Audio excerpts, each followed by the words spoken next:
Hey YouTubers, it's Karl again. Thanks for stopping by. Today for our special training, we've got a letter from, now forgive me if I say your name wrong. I think it's Makish. Anyway, Makish emailed me at kkrentzel@gmail.com asking for specific information about, Karl, how do I go ahead and control phone calls when they come in to make an appointment?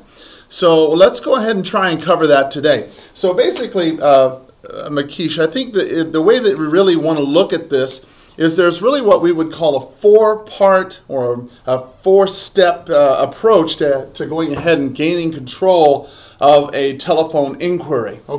So we're going to go over that today. We're going to say the four-step track. We'll just call it that way, the four-step track. Okay? All right, so when you're getting that phone call in, somebody's calling in on your ad, somebody's calling in on one of your signs, somebody's calling in for a web or for whatever reason that they're calling you, then there's four distinct steps that I recommend you take to go ahead and get control of this situation and so you can make the most out of this call. The first then is, of course, to go ahead and gain control, all right? Now, if you've been watching any of these videos for any period of time, you'll know that I'm a big fan of gaining control in this situation because, quite frankly, in any situation that you find yourself in sales, somebody is going to be in control. Either the seller or buyer will be in control, or you'll be in control. And believe me, if you're in control, it's a lot easier on you. So in this particular circumstance, obviously, you want to say your greeting, okay? Or just say your greeting there. Hi, this is Karl, Realty Executives. How can I help you, etc. Okay, and they say, well, I'm calling about this property, blah, blah, blah. They're going to tell you what it is. And then you say, okay, well, great, no problem. Just so I don't make a mistake, okay, can you tell me where you saw this, okay? Where? The reason why also you want to know about this is because unless it's immediately obvious the reason why they're calling, yeah, I saw your sign on the property, it's important to know where your leads are coming from. So they say, yeah, we saw your ad, or we're responding to a postcard, or we saw it on the web, or whatever it is. Oh, great, you saw it on the web. Which website did you see it on? Well, we saw it on Realtor.com, we saw it on Trulia, we saw it on whatever your company website is, whatever it is. Okay, and you have them define as clear as possible what it is they saw and where, okay? And they say, oh, yeah, no problem, I get it, all right, yeah. So acknowledge what they saw, okay? Say, oh, yeah, I know which one you're talking about. That's no problem at all. I'll tell you what, I'll be happy to get that information for you.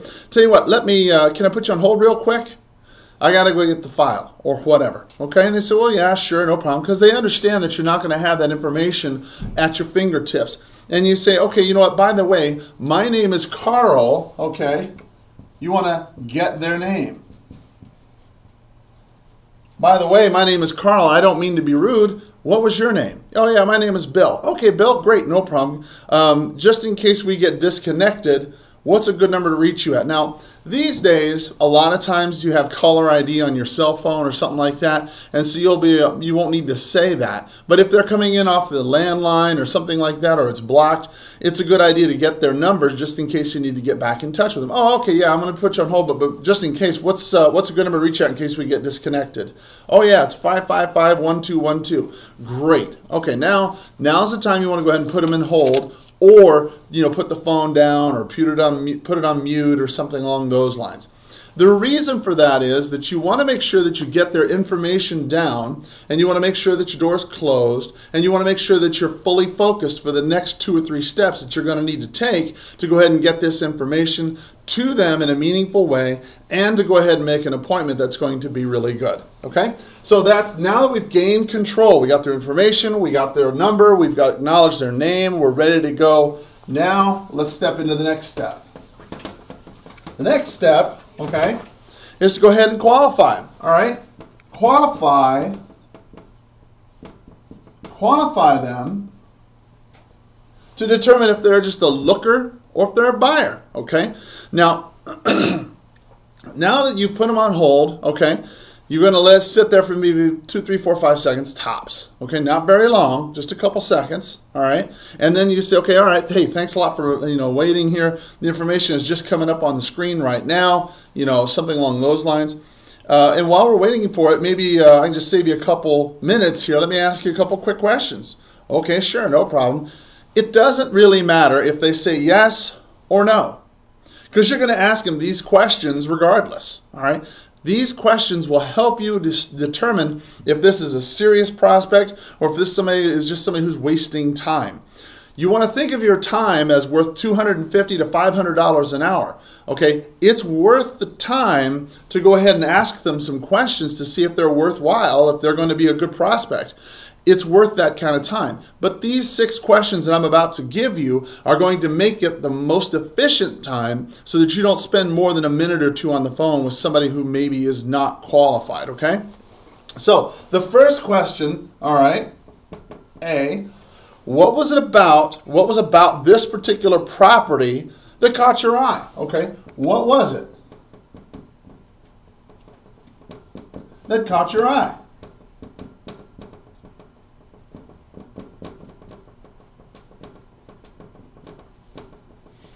Okay, now the reason why this is important is because you're going to find out what's important to them. So for example, if they say, well, we saw it on the web and we saw that it's a 3-bedroom. Okay, well now you know that obviously 2 bedrooms are probably not going to be something they're interested in. Yeah, we saw it because we saw it was on the $1,000 down program. Now you're interested. Now you see that they're interested in maybe a low down payment because maybe they're a first-time home buyer. Okay, so the next question you want to do is go ahead and say, well, how long have you been looking for a home? How long? You looking?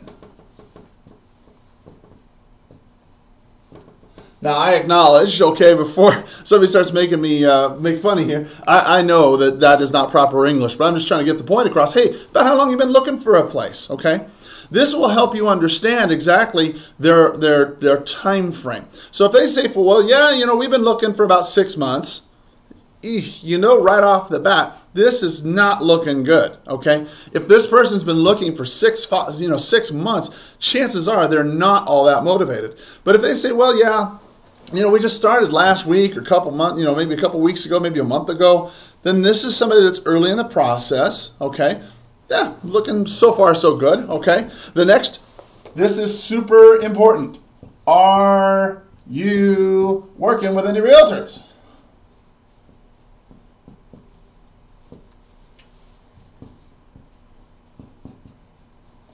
You want to know right off the bat if their mom isn't a realtor, okay? This is, I swear to God, happens to me, okay? It happens to me a lot. Well, not a lot, but it used to happen a lot. Where they say, well, yeah, I'm calling because my realtor, I can't get a hold of him. So I just thought I would call you. Or better yet, my realtor is out of town. They're on vacation. And so I wanted to find out the information about this property, okay? It doesn't necessarily mean that they're out of the running now, but it's something to know. Because if their mom is a realtor, excuse me, or their sister's a realtor, or their brother, or somebody in their family's a realtor, chances are you're not going to get a very good opportunity to have a crack at the bat with these people. You want to make sure that the people you're dealing with here are workable, okay?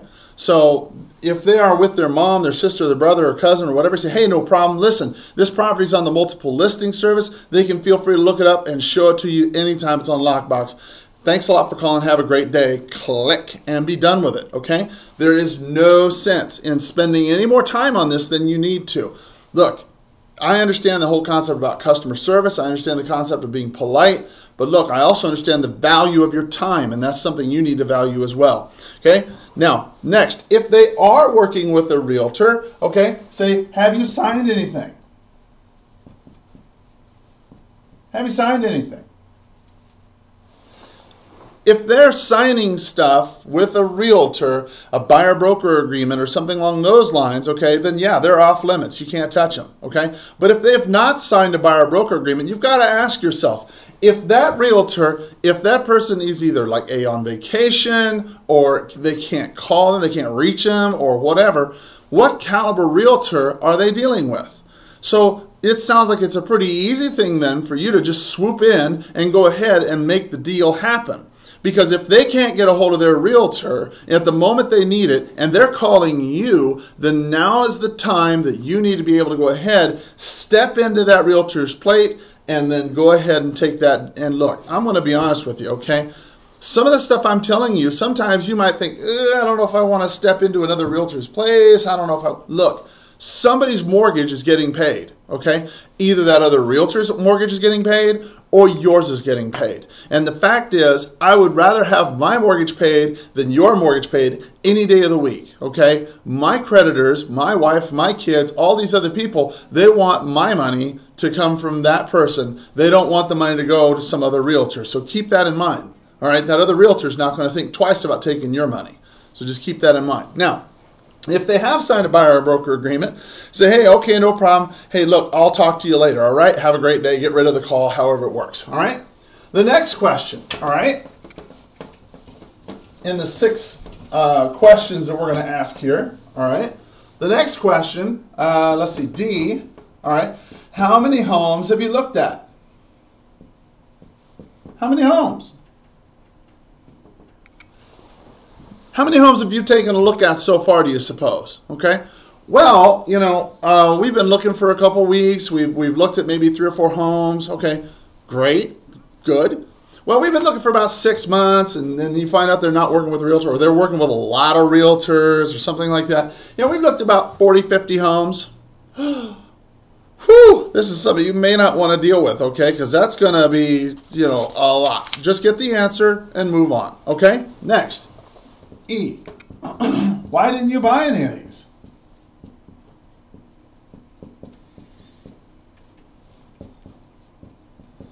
Why didn't you buy any of these homes? Well, we didn't buy any of these homes because, you know, they just weren't right, or they didn't fit, or we had, you know, this or that, or whatever.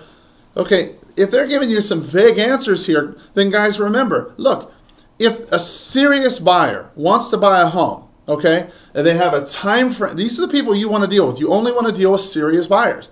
People who have to move. People who are going to go out, their lease is expiring, they're in with their in-laws or something like that, they're new to town, they're transferring, whatever. Okay, serious buyers make decisions and they make decisions in less than 2 weeks, okay? If you're showing property to somebody who takes longer than 2-3 weeks to make a decision, move on, okay? Move on. Because the fact is, you are wasting time, all right? Tell you a quick thing about buyers. Every time you think you're showing property, okay? Every time you show them property, you think that you're making some kind of rapport with them, all right? You're not. Every home that goes on and on and on and on like this, okay, that you show them, on your mindset, you're thinking that things are getting great. You're building rapport, things are working out, you're getting a feel for what they're looking for, they love you. Nothing could be further from the truth. And quite honestly, what's happening is they're thinking you're an idiot because you can't show them property that they're looking for. Look, no one likes seeing property except for neighbors, all right? No one wants to go out and see property. If you're here in Tucson, okay, in the middle of the summer, you doubt what I'm saying? Anybody who goes out in the summertime when it's 110 degrees outside and wants to see 7, 8, 9, 10, 12, 20 homes, okay, they're a glutton for punishment or they're crazy. No one wants to see homes like that. What buyers want is they want to see homes that match their criteria. They want to see 3, 4, 5, 6 of them tops, and they want to make a decision. If they're motivated, that's what they will do. On the other hand, if you're going out and you're showing them 3, 4, 5 homes, and none of them are working, they're not making a buy, one of 2 things are happening. Either you're A, showing them the wrong home, or B, they're not all that motivated, okay? So let's look at it this way. You're going to say, and I know I'm going to get the emails, hey, Carl, I showed this one buyer homes for 2 months, and I showed him 50 homes, and, you know, I didn't quit, and I got a commission. Yeah, okay, you did. Great. I think that's fantastic. But how many deals did you miss because you spent so much time on one person, okay? The truth is, the longer you spend on that one client showing them homes, the more convinced they are that you don't know what you're doing.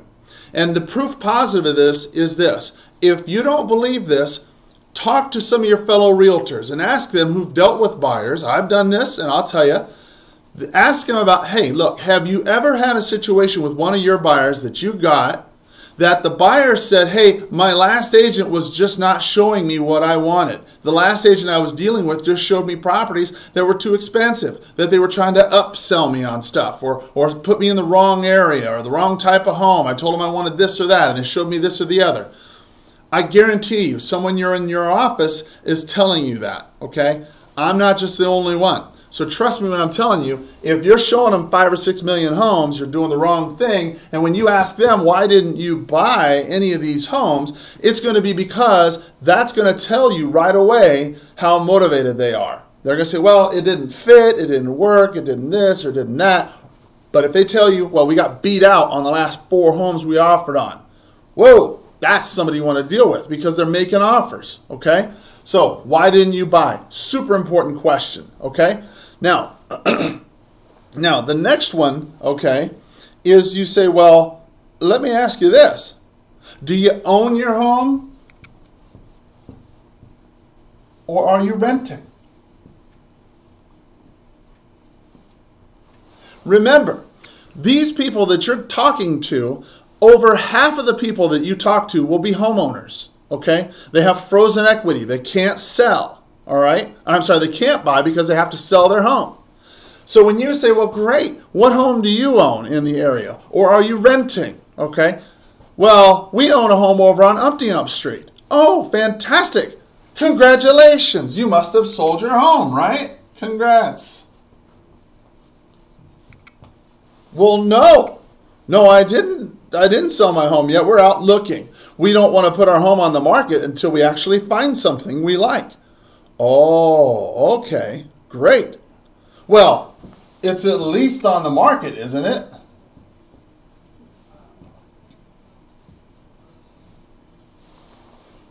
No, it isn't.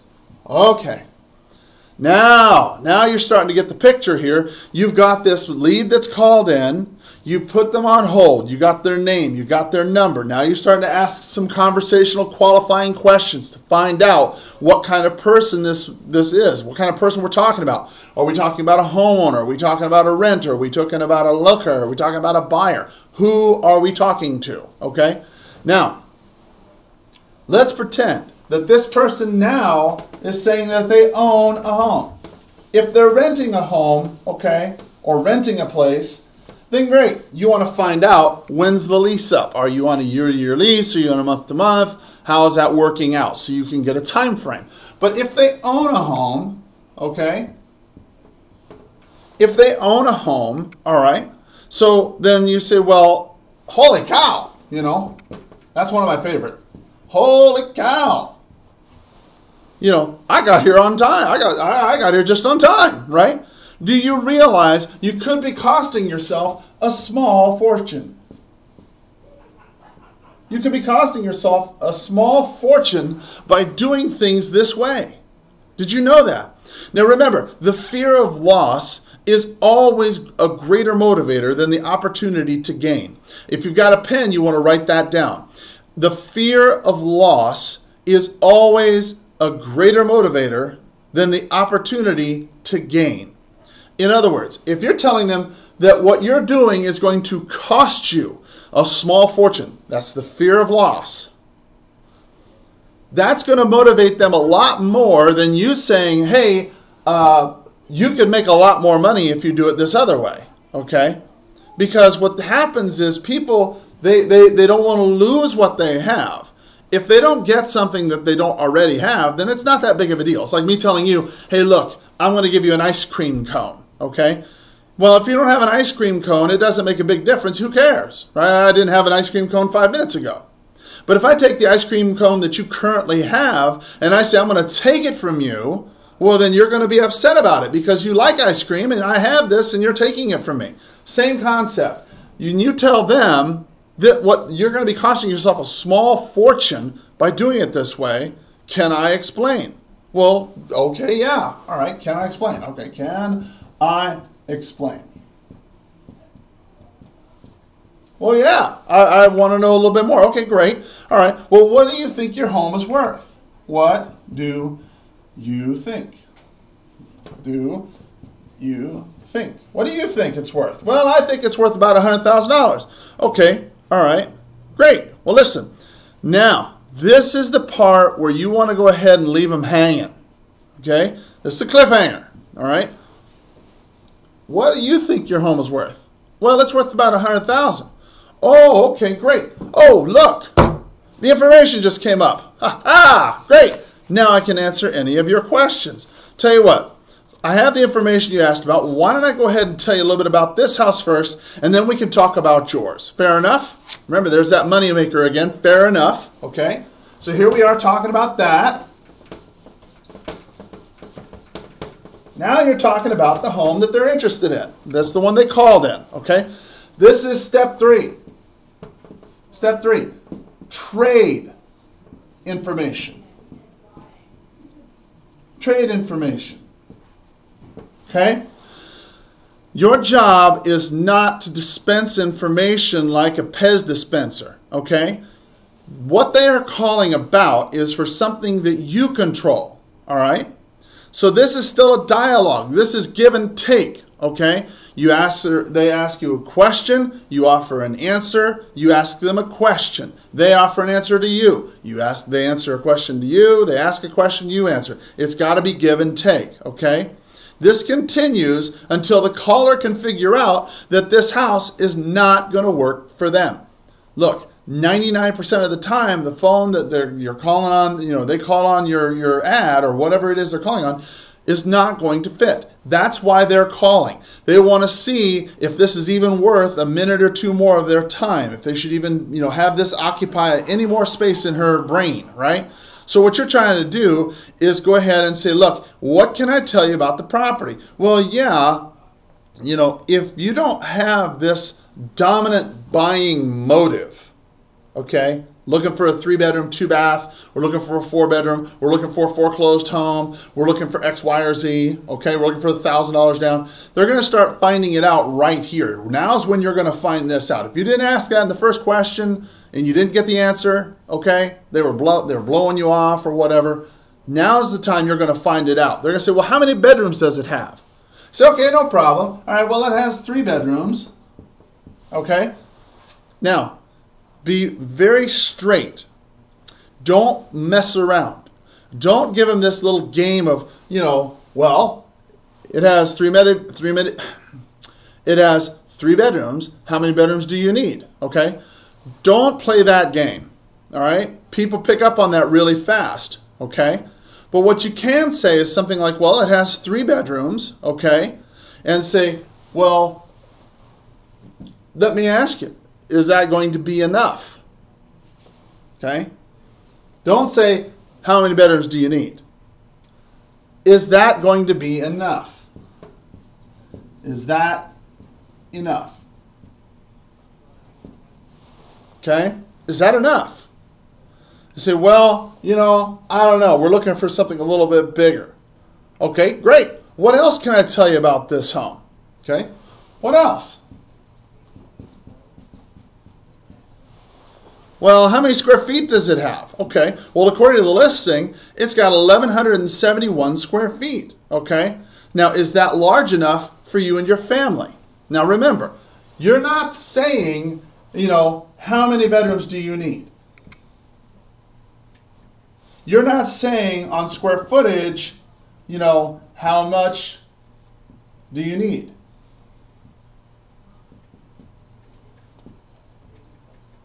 You're going to relate this to their personal being, what it is they're trying to accomplish, okay? You're going to say, is that enough for your family?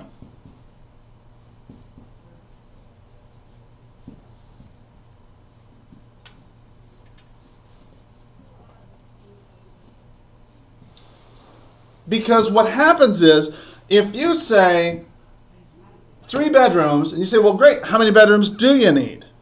Okay? Psychologically, what happens here is when you say, well, is that enough for your family?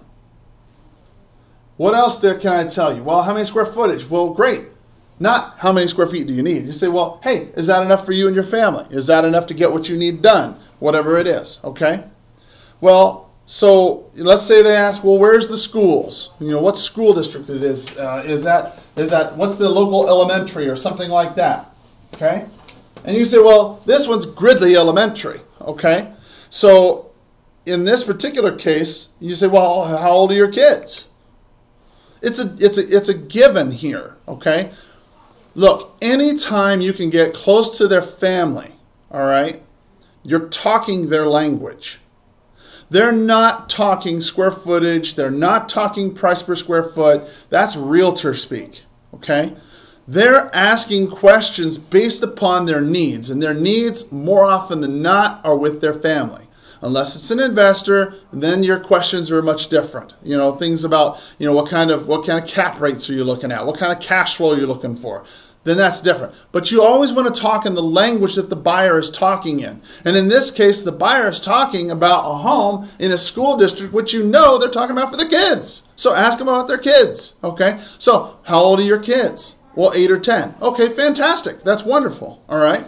So if everything else about the house that met your needs, would you consider a home outside of this, you know, school district that you need, right? Okay, well, then no, we really want the kids to go to Gridley. Okay, well, then obviously this home's not going to work, okay? Now you guys have come to a mutual conclusion that this home is not going to work. Unless in the rare situation it does, then that's different, okay? So now you're trading information back and forth, talking about their family, trying to figure out what's important to them, talking in buyer speak, okay? And then the final step is to set the appointment, okay? Set the appointment. Now, when you're setting the appointment, okay, you've gathered enough information by now, okay, that you can go ahead and go for it, all right? Now, if your dialogue is strong here, okay, then you can go ahead and plan on having the caller show up for this appointment on, you know, as opposed to maybe being stood up. But you have to be strong, okay? Well, listen, before we hang up, okay, there's something you said a minute ago that concerns me. Can I ask you a question? Sure. What is it? Now, you said you're looking for something, okay, that's kind of special. Would you agree? Well, yeah, I would. Okay. Well, and you said you've been looking for about a month or so, all right, for something, right? Right. And you've talked to some realtors, okay, and you've looked at maybe a couple houses. Is that correct? Yes. Okay, great. Well, then obviously you're spending some time, all right, going through ads and newspapers and so on and so forth, right? Right. Okay. Yeah, you see, that concerns me because would it surprise you to know, okay, that, you know, some of the best deals, some of the special homes that you're looking for, you'll probably never find it. Or when you do find it, okay, it's going to be gone. Have you had that happen to you? You know, you're calling the agent, they say, yeah, it's under contract. Look, today, guys, as an aside, this is, let's see, this is March the 7th, I think it is. There have been so many contracts given out on so many of the properties we have, it's not uncommon to have multiple offers. And if we're experiencing that as agents, we know that the public is experiencing that as well. So it's easy for you to say, so when you're calling some of these places, they're probably already gone or under contract already, aren't they? Well, yeah, they are. Okay, yeah, because the special home that you're looking for, remember, special, the special home you're looking for, okay, is probably already gone. And you'll probably not find it. Again, fear of loss. Can I explain? Well, sure. Okay, no problem. That's when you go into that whole iceberg technique we talked about the other day. Okay, the tip of the iceberg. And here's a good dialogue for the tip of the iceberg. You say, well, look, picture an iceberg, Mr. Buyer, all right? Picture the tip of the iceberg. That is what you're looking at, okay?